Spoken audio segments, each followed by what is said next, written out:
So by the time I was finished with the Quran, I had severe doubts about the non-existence of God. So I didn't know what to do. I didn't know what to do. So I figured, I have 4 more minutes. So I was, weeks. You're okay, because I changed it. Oh, yeah, you changed it, sorry. Weeks were passing now, and I just wanted this experience that I had of reading the Quran to go away. I couldn't sleep sometimes. When I would walk to work, I would think about it. When I was sitting at work, it would keep coming back to me, the questions it raised, the issues, the power it had over me. I mean, I was an atheist. I shouldn't be having these experiences. I needed to talk to somebody.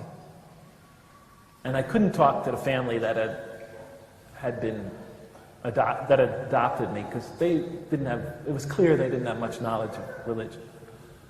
So I thought I would go. I heard there was a mosque on campus, and I thought I would go there. And a Jewish student, female Jewish student, a good friend of mine, pointed it out to me. We were walking by the church one day, St. Ignatius Church, this big, beautiful, spiraling church. And we were walking by the rear of it, and she pointed to the basement and said, "You see that basement door down there, down that stairway?" I looked down, long stairway, down to the basement beneath the church. She said, "That's where the Muslim students pray." She said, "I heard they have carcasses down there, dead bodies." So I said, but this was long before. But now I remembered her saying that. And I thought I would go to the place where the Muslim students pray and ask them the questions. I wasn't going to become a Muslim. I mean, that's out of the question. But I thought maybe they could help say something that I could form my own kind of personal religion or something like that, or personal philosophy that could soothe me and get this out of my system. So in any case, I walk over to the church one morning. Now I told myself I was going to go Sunday. I told myself I was going to go the next day. But I had already done now it was Wednesday, and I thought I would try one more time to get up the courage to go. So I stood out in front of Harney Science Center, and you walk across the parking lot, and there's the church. Harney Science Center, where I have my office. And I'm looking, and I'm staring at the mosque, and it was a day like today in Manchester. It was kind of cloudy, but the sun was starting to break through. So I finally said, "Jeff, come on, just do it." So I marched over. And I get with my head down, and I come to the stairways down into the church, to the basement. And I start to get nervous, sick to my stomach. No, wait a minute, I'm not going down. No, let me just go check to make sure that's the place where the Muslims really pray. I don't want to be. So I look around the church looking for any other more likely entrance, because it's really a humbling entrance. I mean, it's in a dark basement. The stairway is dark. There's mold on the side of the wall. It couldn't be that. So I went around looking for other entrances to the mosque. There's nothing. So I went inside the church. I thought I'd go inside there and ask. Somebody might know. So I went inside the church, and the only person there was a janitor. And I went up to him and said, and I looked really nervous, "Could you tell me where the mosque is?" And he looked at me like he was going to hit me with the broom. And he looked at me like, "Are you nuts?" I didn't even think he knew there was a mosque there. I quickly just walked out of the church, stood in now the sun was breaking. It felt such a relief to be outside. And then I thought, I'll just go try that stairway down beneath the church in the basement, underground. So I walked over, stood there looking at it. I stood there for about 5 seconds. And then finally I said, "Okay, let's go." So I would start walking down the stairs. Every foot closer, every step closer, the more weak my knees got. I walked 7 miles a day. Back in those days, I actually used to run 10 kilometers to 10 miles a day. I had very strong legs. They were shaking by the time I got to the doorway. I reached out to grab the door, my hand was shaking. I turned around. I was in a panic. I turned around. I rushed to the top of the stairs, stood there, and I thought to myself, "Jeff, are you an idiot? You go in and out of doors every day at this university. Get a grip." At most, there's nobody there or there's students down there. What's on the stairs? I turn around, head back down the stairs. Same experience. My knees are getting weaker. Try to reach the door. My hand's sweating now. It's shaking. My head's... I couldn't do it. I turn around again. I walk quickly back upstairs, catch my breath, take some deep breaths. And then finally I said to myself, I'll never get down those stairs. So I looked up to the heavens.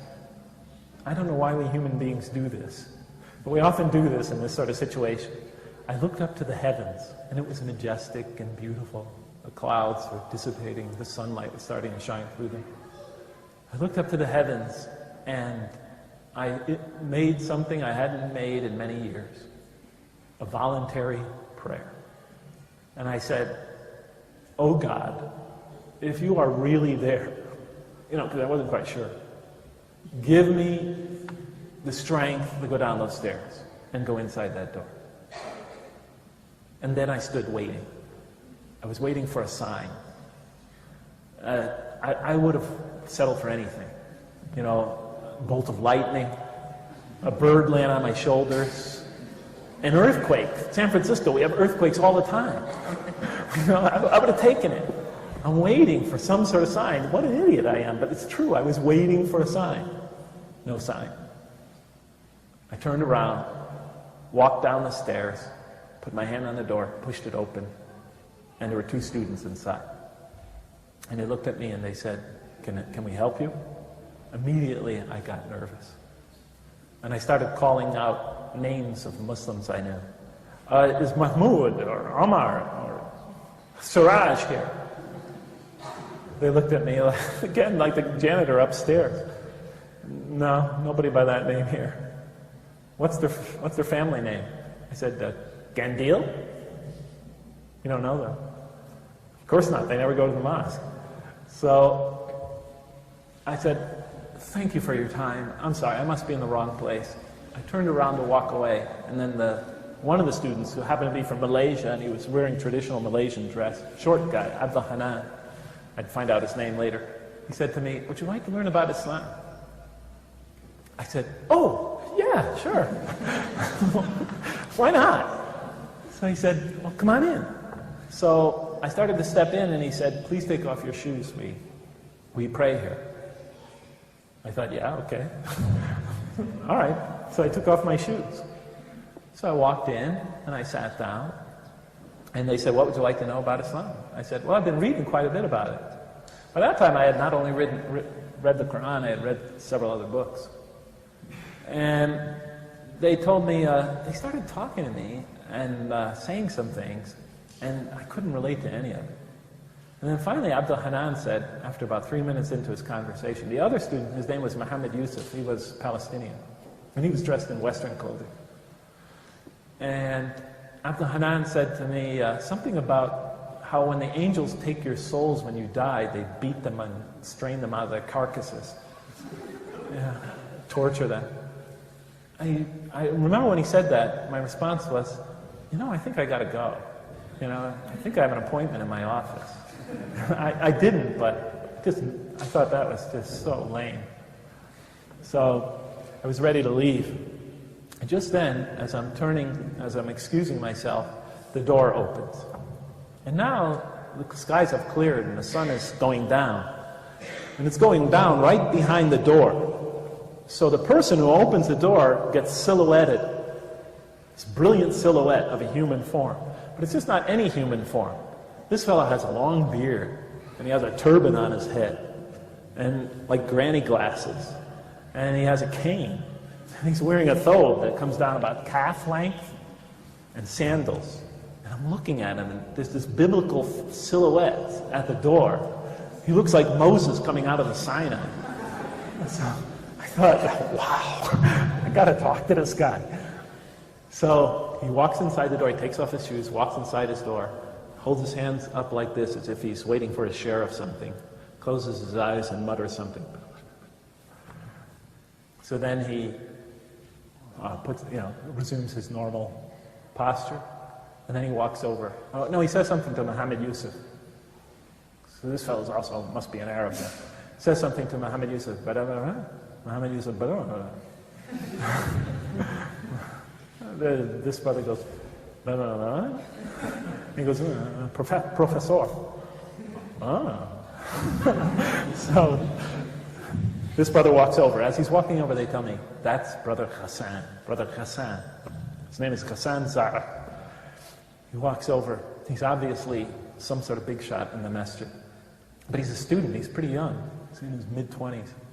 He walks over. He sits down next to me, puts his hand on my leg like that, and trying to get me to relax. And then he says, he could obviously see I was nervous. And then he says, what's your name? First person that asked me that. And it was a nice personal touch. Remember that when you talk to somebody about your faith. Treat them like a person. So he says, what's your name? I said, Jeff Lang. And he said, what do you do here? He said, I work at the university. I'm in the mathematics department. He said, you're a professor? I said, yeah. And he looks at the other two. And then he says, so you came to hear something about Islam? I said, well, sort of. And he said, what would you like to know? And I told him what I knew about the religion through reading it. And he was quite impressed. And then he started telling me something, rules and regulations, one after another, one rule, another rule, another rule. Thinking, why is he giving me the rundown on the law? And then it was getting very dry, so I told him, well, thank you all for your time. I really appreciated it. I thought he would be more fascinating than he was, really.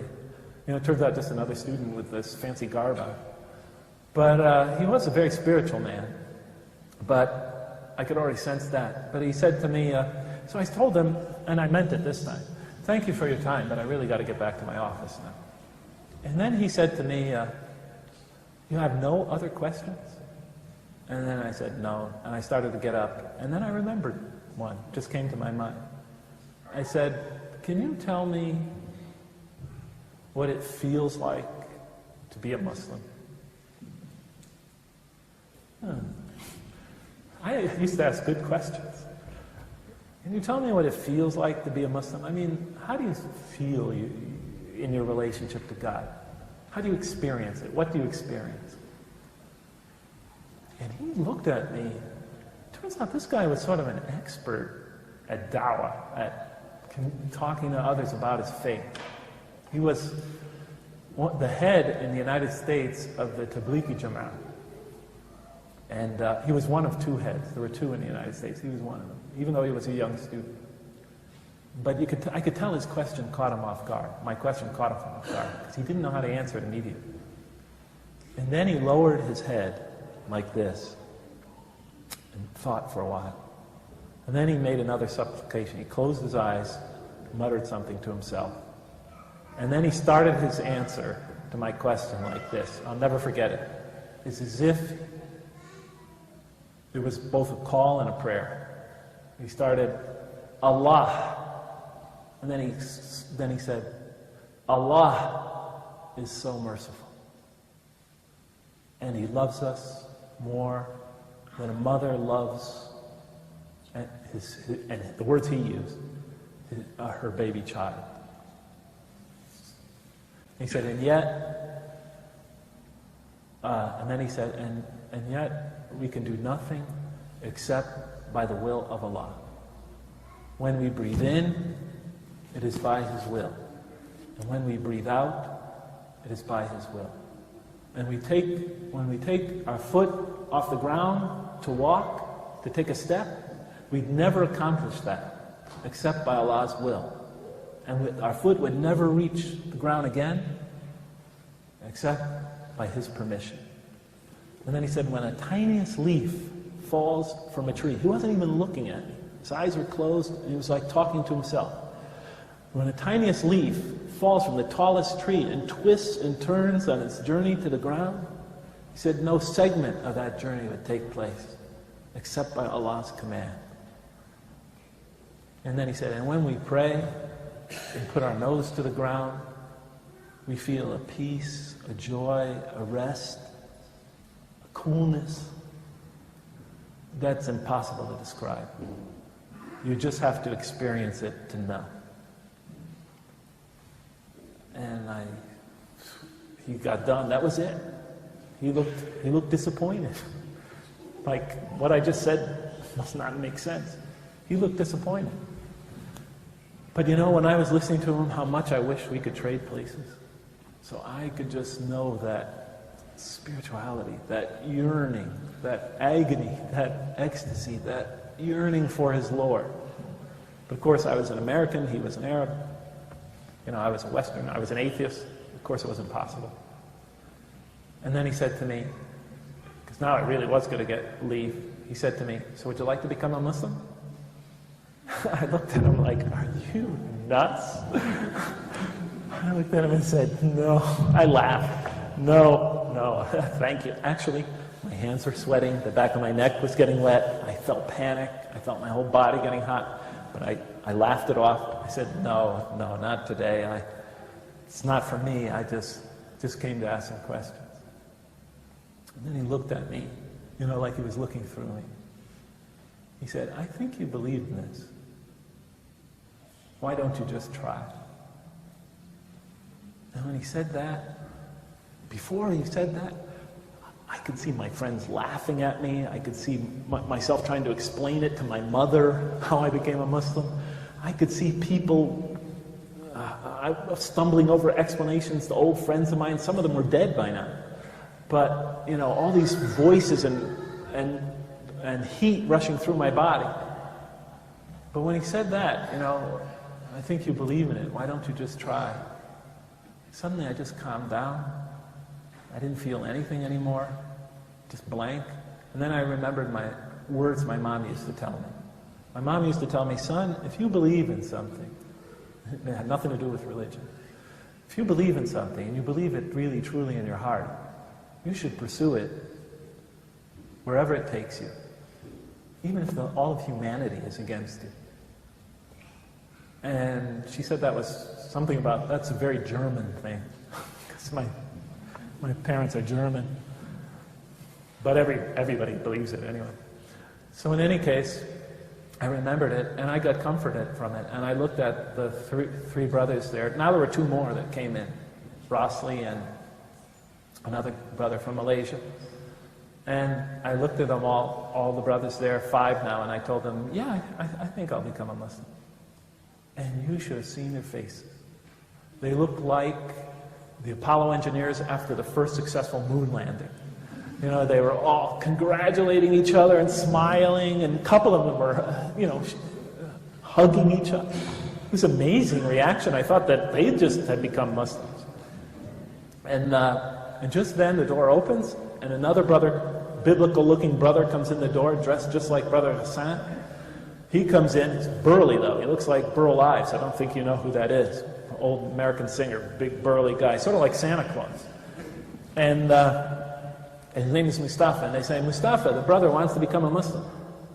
So Mustafa comes running over and he grabs me, give me this big, you know, the Muslim triple hug, which I had never had up until that point. To give me a hug, and then Hassan says to me, he hasn't become a Muslim yet, Mustafa. Mustafa goes like this, let's go with me. Like he discovered something very precious, fragile. So then Hassan says to Mustafa, so tell him what to say, Mustafa. I wanted to give Mustafa the moment. So Mustafa then takes me through the Shahada very slowly. Ashhadu, Ashhadu, and that, you know, he's whispering it. Can you go a little louder? I can't hear you. And then he repeats it for me in English. You know, I testify that there's no God but God. So he says, are you ready? And I said, yes. So he takes me through it. Ashhadu, and I say, Ashhadu, and la ilaha illallah. And I tell you, with each word, I felt like I had been dying of thirst all those years. And with each word of the Shahada, it felt like somebody was dripping a drop of water into a parched throat. And so I became a Muslim. And I walked out of there that day, a Muslim.